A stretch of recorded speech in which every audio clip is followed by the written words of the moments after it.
বিস্তীর্ণ ধান খেতে কিন্তু এইরকম ছোট ছোট অনেক গর্ত আমরা দেখে থাকি। এই গর্তে দেশীয় প্রজাতির যে মাছগুলো রয়েছে এই মাছগুলো এখানে বড় হয়।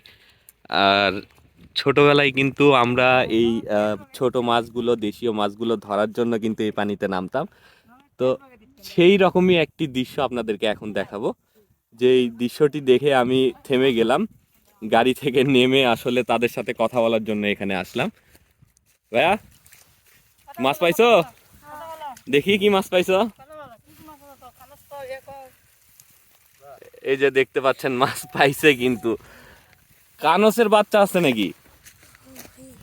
হ্যাঁ, কানসের বাচ্চা। ও রে, কানসের বাচ্চা, পুঁটি মাছ। তুমি আর কে ধরতেছিলা? কে ওটা তোমার ভাই? ঠান্ডা লাগছে, সর্দি লাগেনি? নাক দিয়ে তো পড়তিছে, তাও সর্দি লাগেনি?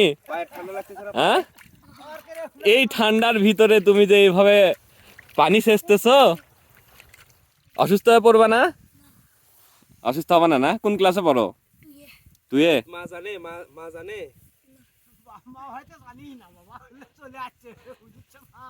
বাবা মা জানে না? না জানে। কোন কোন স্কুলে পড়ো? এই যে আমার দিকে একটু তাকাও দেখি, শরম লাগে? আচ্ছা, ওই যে যে দেখো মাছ কিন্তু, ছোট ছোট মাছ কিন্তু এখানে উঠে লাফাচ্ছে।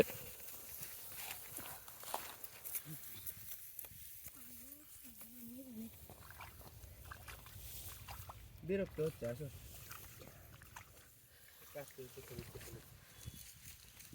ধান খেতে জমে থাকা পানিতে কিন্তু মাছ জন্মায়েছে, যে ছোট ছোট মাছগুলো এখানে ধরছে তারা।